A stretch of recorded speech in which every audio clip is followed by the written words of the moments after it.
Now to the climate change stack. I've been alluding to this, and here's the value of this. You know, when you boil it down, folks, what is climate change? Climate change is a political issue. It is not scientific fact. It is not settled science. It requires them to say they have a consensus of scientists who agree that X equals Y equals Z. But in science, there is no consensus because scientific reality is not up for a vote. Water is H2O. It's not something else. The earth is round. It's not flat. And somebody thinks it's flat. You put it up for a vote. It doesn't mean that the earth is round because there's a consensus of scientists who say so. It's round because it is. And it has been established and proven scientifically. Well, climate change can't be proven scientifically because the predictions of it don't say it will not happen for the next 30 to 40 years. It's all computer models. There is no empirical data. There is none. These people don't realize it, but they tell us climate change is going to happen the next 30 to 50 years, even maybe the end of this century. That's why we got to get busy now trying to reduce carbon footprint because it's going to be bad. And then we'll have a heat wave and they'll say, see, climate change. Wait a minute. You said it's not going to happen for 20 or 30 years. What do you mean, see? It's nothing but politics. But here is the clincher. What is the blame? What is the cause? The scientific consensus that tries to make you, and particularly your children, believe that there is climate change. What is the cause? It is the advanced lifestyle of the United States of America. That is directly to blame for climate change. Oh, yes, it is. It's our SUVs. It's our industrialization. It is the use of fossil fuels. It is progress. Climate change is the fault of advanced civilizations. In their telling, they have to guilt somebody. They have to make somebody feel responsible so that they can make those people change their behavior and change the way they vote and change their position on issues.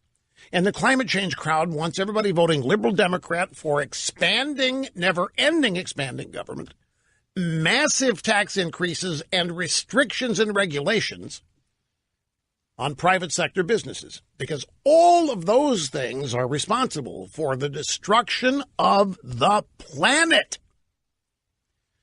You'll note it's not the Chi-Coms doing it.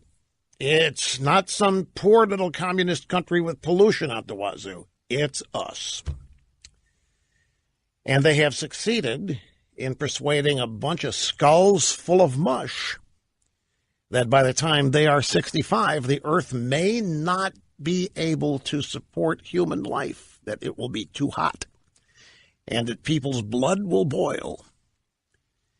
So it's in this scenario that I examine every climate change story. They are routinely found on tech media. The people in tech media think they're all scientists.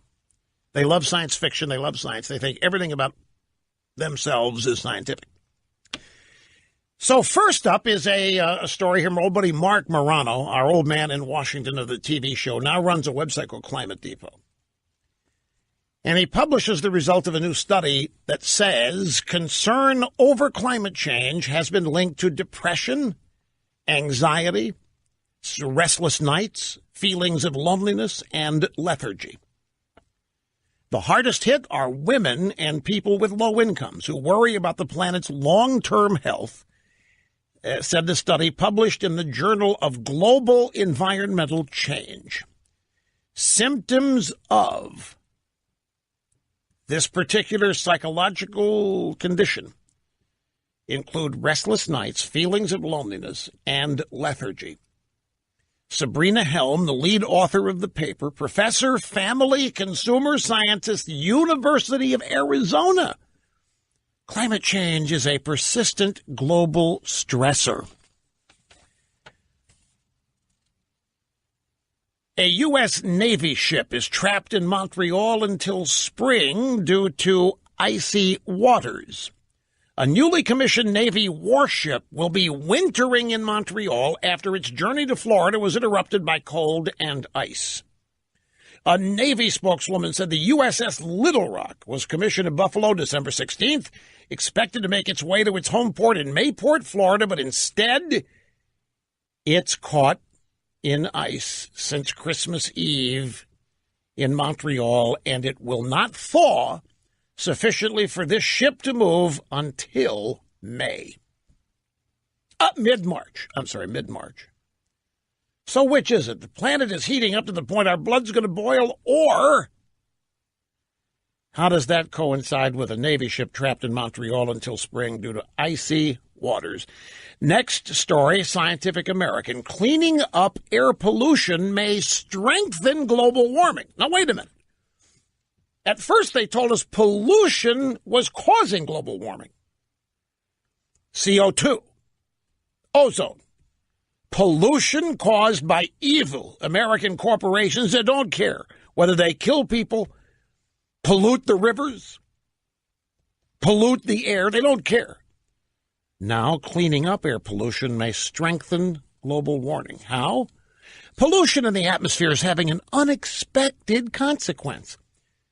Scientists say it's helping to cool the climate, masking some of the global warming that has occurred so far. Oh, so see what's happening? It really isn't warming up, folks.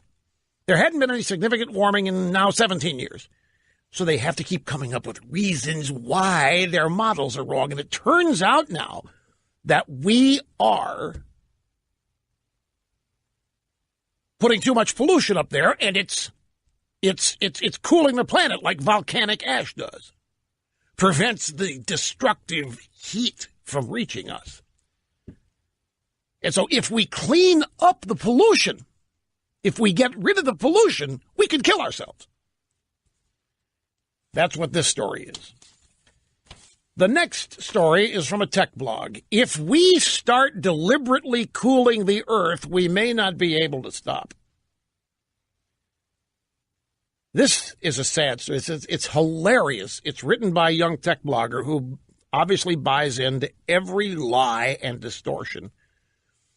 Just read the first paragraph. Blasting aerosols into the sky to reverse climate change seems like an exciting proposition, but it may be too dangerous to attempt. If we try, and then we suddenly halt global warming from this kind of geoengineering, it could cause more damage than climate change itself, So anything we do to fix climate change could make it worse. By blasting aerosols into the sky. Global warming is a pressing problem, it says, and some scientists believe that sending a plane to spray sulfate aerosols into the sky will help cool down the Earth.